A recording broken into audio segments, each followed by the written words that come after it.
Ladies and gentlemen of the YouTube universe, what is going on with you on this Tuesday evening? It is Tuesday, December 5th, 2023, roughly 5:30 p.m. California time.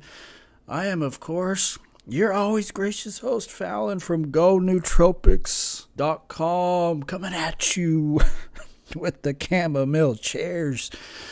Thank you all for cruising through, checking this video out. It is indeed a Tuesday evening as we roll into the late night hours. We are here sipping on the chamomile chairs. You know, today I'm thinking, well, I'm back on Kratom. You know, I'm assessing how I feel, right? I spent about 8 months without Kratom, which was a very long stretch of time for me to be off Kratom, for me to be off anything.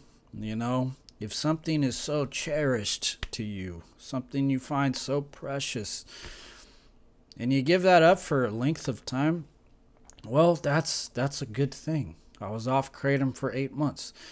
I'm not saying that's impressive, or I'm not saying I couldn't go longer. I made it 8 months. I got it all out of my system. I did the full recovery and kind of assessed how I felt off of Kratom, you know, because that's important. If you're weighing the risks and the rewards, which I talked about in my book, the risk versus reward dynamic. What are the risks associated with extended Kratom usage? And are you willing to take on the risk, right? It's all about the risk, and sometimes the risk is too risky. So I was off 8 months. Felt, you know what, pretty good. Off of the 8 months, I think the hardest part was that I didn't really have any cope. You know, if work got stressful or if life got stressful, there was nothing to kind of fall back on. But from like an energy standpoint, I felt better than I've ever felt not taking Kratom. You know, as far as like baseline level energy throughout the day, I think you're just better off without Kratom, unless you're going through like chronic pain, you know, and you don't want to take harmful pharmaceuticals. A Kratom is going to give you, you know, it'll give you energy for the first few months if you find a good green vein strain, find a good energizing batch of Kratom. Yeah, that's going to give you like a boost. But after, you know, a few months, and if you're pushing like higher doses, for me, 25 grams per day taking the Kratom, that is going to slowly sap you over time. And I'm reaching that point. Once again, I've been back on the Kratom for a few months now. I think we're coming up on maybe like 3 months taking Kratom again. And now I'm reaching that point where it's taking from my energy, it's taking from my spirits, my baseline level of feeling good. Really, Kratom, all it gives me is like a cope to deal with after work stress. And it's unfortunate that I can't just use it once, right? Can't just take it once after work. If I'm taking it, baby, I'm back on the train. There's no ifs, ands, or buts. Talk about that in the book, The Myth of Moderation. You know, what I said in the book still stands, the myth of moderation. Some people just can't do it. Some people can, others can't. I'm not somebody who can moderate my Kratom. So we're at 25 grams a day.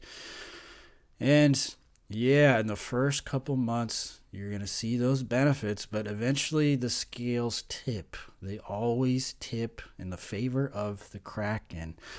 You know, some things never change, baby, and there's nothing new under the sun. All this plant matter, baby, all these alkaloids getting flushed out through your liver, the physical tax the Kratom takes. You know, I do think there's a physical toll that Kratom takes on your body, on your mind, on your spirits. There's a physical toll there. And anybody who's pushing 20 grams, 30 grams plus per day will tell you that you're just kind of like numbed out throughout the day. The Kratom initially got me back into doing videos when I wasn't taking Kratom. Kind of like my motivation to do videos was not really there. Even though I did do the videos, I could feel that it was harder to push, especially in the first couple months. It was harder to push through and make videos. Now it's kind of the pattern. I'll take a dose and then I'll hop on the video, and that gives me that like 15 to 20 minute window of feeling good. When you take the Kratom, it's like it'll give you that little boost for about 15-20 minutes, and then it's like you feel the drainage. You feel the drain later in the day. You're just kind of like dragging your feet. You're not as spirited anymore, so you got to take another dose. And it's that kind of cycle. It's that kind of vicious cycle of always needing it that over time becomes tiresome, baby. It's just a tiresome endeavor being hooked on Kratom. Taking 20 plus grams per day, it's a tiresome endeavor. You taste the Kratom, you dip into the bag, you taste it, you're washing it down. It's a tiresome endeavor. So we are now reaching that point in the Kratom journey where once again, nothing changes. I can't say I didn't see it coming, right? I can't say that I thought things would be different this time, because I know I've been to the top of the mountain, and this is it, baby. This is the view. And it's a familiar view. It's a view I've seen before, and it's a view I will see again until me and Christine decide for both of us to come off for good and just stay off. So there's the physical tax. I'm growing my hair out. And somebody wrote a book called My Kratom Hell. When I wrote this book, I was kind of researching the available books. Are there other books about people talking about Kratom in this way, in particular quitting Kratom, the toll it takes? And there is actually one other book that really focuses on the dark side. And this is a female author. And she was talking about how Kratom caused her hair to fall out. Her hair is falling out in chunks. My hair is getting longer. And I'm not saying this is the case, but I've noticed my hair's falling out in these chunks, man. For those of you with long hair, and this is what I've heard, that as your hair gets longer, it does tend to fall out in these chunks. But today I'm running my hands through my hair, and I'm noticing these chunks, these like huge chunks of hair falling out. I don't know if this is a normal thing for people with long hair. What I've heard, and this is what Christine has told me, you gotta brush your hair, right? If you have long hair, you have to brush your hair. It's somewhat normal to have hair fall off. Even if you have short hair, your hair is gonna fall out.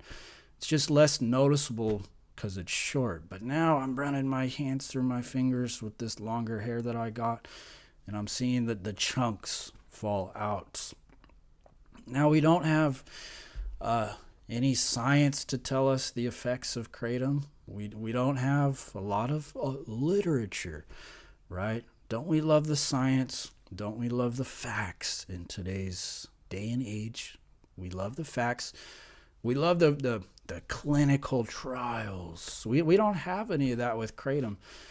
But I can tell you just from experience taking Kratom that this does take a toll on your body. It just does. You can feel it. You don't need a paper. You don't need, somebody in a white coat to come tell you. You take it for a while. You feel it. You feel that while this is better to take than a lot of these other things, and while, yes, the risk the low amount of risk might be worth the reward you get from taking Kratom. I don't think anybody could say that this is like a healthy thing to do, that taking Kratom is in any way enhancing your body, making you more energetic. It's just kind of like a band-aid, right? I mean, that energy you feel it's like it's an artificial boost. Artificial in the sense that it's not your own body producing it, but it's something external coming in and just giving you like a temporary sense of energy. And over time, you become reliant upon that. The natural energetic systems of your body begin to shut down, and without the Kratom, you feel tired, lethargic, and for me, just numbed out, just kind of numb. I don't know if I've lost my sense of humor on Kratom over time. I feel like I'm a flatter person. I feel it in my voice. I'm already like a flat, low energy person, but on Kratom, it feels like I'm just even flatter taking Kratom, less likely to laugh. You know, the other day, I'm a fan of like comedy and comics and stand-up comedy, so I appreciate like a good like stand-up comic who can make me laugh. And recently I was looking at the state of the comedy industry, and I haven't found, as of lately, a single comic that is funny now. Like the comedians now, we got a lot of these podcasters turned comics. You know, everybody with a podcast is doing stand-up. You know, it's like Joe Rogan is doing comedy, and he's kind of boosting up these people who are not funny at all. So you see a lot of these people, and I don't know if it's maybe just me. I was thinking about this. Have I lost my sense of humor? You know, I'm looking at this guy, Nick Mullen. I don't know if you've heard of Nick Mullen. He ran a podcast. He ran like a comedy show for a long time. He just released his stand-up special, and all respect to him and the work he does. But I'm watching his stand-up routine, his special, and I'm not laughing at all, right? I'm not laughing at all. None of what he's saying is funny. At the very best, it's witty, but it's not like, you know, like Dave Chappelle cracks me up. And maybe I'm just getting older. Maybe like, and obviously Dave Chappelle is like the gold standard. That might not be the best example. But some of these older comics cracked me up, and I'm just not finding that any of these new comics are funny at all. You know, it's a lot of jokes about trannies, and yeah, that's like, you know, that's a bit a lot of people are doing, but I'm just not finding that I'm genuinely laughing, and I don't know if that's just me.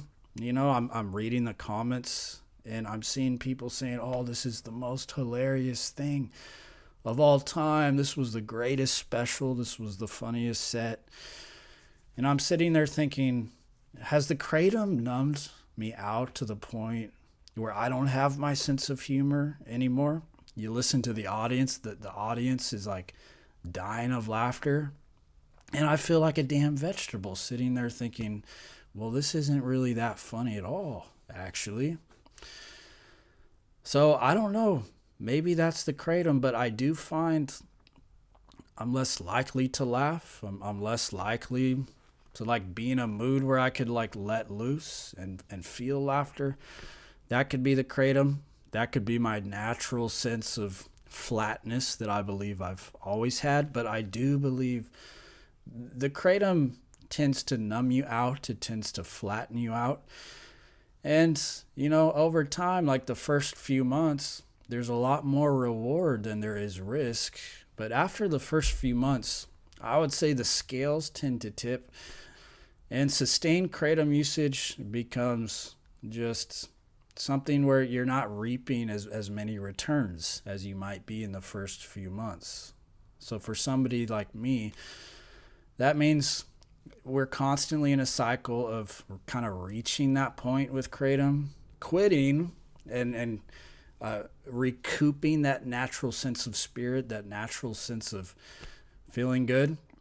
And then for one reason or another, going back to it, right? Why do you go back to the oppressor? Why do you go back? Is this like a Stockholm syndrome? It's like we love to be oppressed. We love to be locked up. We love to be, under the control of something that's not us, So it's this kind of vicious cycle that with Kratom is like a huge thing, right? It's like a constant cycle of trying to hit that sweet spot, and you just never win.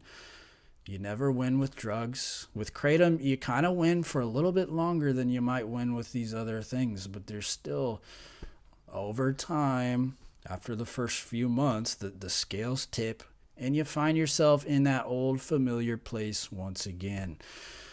So that is the video of the day, ladies and gentlemen. As always, Fallon, GoNootropics.com. Thank you for watching. Thank you for subscribing. And I will see you very soon. Peace.